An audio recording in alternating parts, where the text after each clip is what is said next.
તમે શરમાવમાં, તમે મને બધું ફ્રેન્ડલી કહી શકો છો, એટલે તો આપણને ઉપર મળવા બોલાવ્યા છે. હે તમને ફ્રેન્ડલી બધું કહી શકું? હા સાચે તમને કહી દઉં? જો આ તો તમે કયો છો એટલે તમને કહું છું. અત્યારે તમે જે નીચે ચા પીને આવ્યા ને એ મેં નથી બનાવ્યો, એ મારી મમ્મીએ પરાણે ઊભી રાખીને એટલે હું ઊભી રહી હતી થોડીક વાર.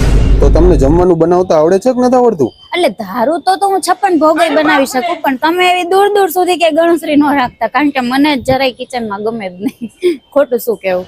તમારે કઈ વ્યસન છે? ના ના, અમારે તો ઘરમાં કોઈને ચાનું વ્યસન નથી. અરે તો આપણે હાવમેળ ન આવે, કારણ કે મારે 3 ટાઈમ ચા જ પીવા જોઈએ. સવારે ઉઠીને ચા, સાંજે માં મમ્મી મને ચા ભાખરી જ બનાવી દે, એ સિવાય ચા વગર હું ન ખાઉં. અમે તો વહુને બહુ સારી રીતે રાખીએ છીએ. અમારે તો વહેલું ઉઠી જવાનું, પણ એમને નિરાતે ઉઠવાનું હોય છે. વાવ, કેટલા વાગે? અમે તો 5 વાગે ઉઠી જાય, એને 5:30 વાગે ઉઠવાનું.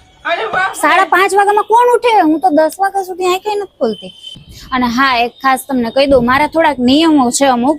હું તમારા ઘરે મેરેજ પછી આવું ને એટલે તમારા ઘરે જે અત્યારે કપડાં ધોવે છે, વાસણ ઉટકે છે, રસોઈ બનાવે છે, જે બી પોતપોતાના કામ કરે છે એને કન્ટિન્યુ જ રાખવાના રહેશે. એમાં હું ક્યાંય ઇન્ટરફિયર નહીં કરું.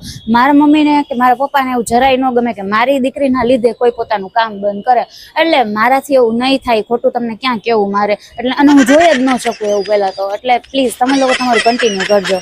અને યસ, એક તમે મેગી અને વઘારેલા મમરા ખાવાની ટેવ પાડી જ લેજો, કારણ કે હું 3 ટાઈમ બહુ સારી રીતે બનાવી શકું. મારામાં એટલો ટેલેન્ટ તો છે જ. મારી મમ્મીએ મને બધું જ શીખવાડ્યું, પણ આ 2 વસ્તુ હું એટલી પાકી શીખીને કે ન પૂછો વાત. એટલે તમારે એ ક્યાંય ટેન્શન જ નથી લેવાનું. અને એક વાત કહું, મારો બહુ જાજો ખર્ચો નથી. તમે મને છે ને ખાલી મહિને 20-22 હજાર રૂપિયા આપી દો ને, એટલે હું એકલી જઈને બધું શોપિંગ કરી આવું. ક્યાંય કોઈને ફોન કરીને બોલાવું ને, ક્યાંય કોઈને ડિસ્ટર્બ ન કરું. એકલી મારામાં એટલો ટેલેન્ટ છે ને, બધી જ શોપિંગ હું જાતે કરી શકું ને. આમ ચટકીઓ મેં એટલે તમને બહુ પ્રાઉડ ફીલ થશે મારી ઉપર. મારી પેલા બી તમને કોઈ જોવા આવેલા? તમને કઈ એક્સપિરિયન્સ ખરો? હા, 12 જણા જોઈ ગયા. એમ તો મારી મમ્મીએ મને જેમ શીખવાડ્યું તો એમ ડીટો બધું બોલી હતી, પણ તોય ખબર નહીં શું વાંધો પડ્યો હોય તેના છોકરા. હે ભગવાન, બેન મને રજા આપો. અરે પણ સાંભળો તો ખરા, ના ના ના, છીએ હજી એમાં ક્લિયર નથી. ના ના બેન, ખબર પડશે મારા વિશે. ના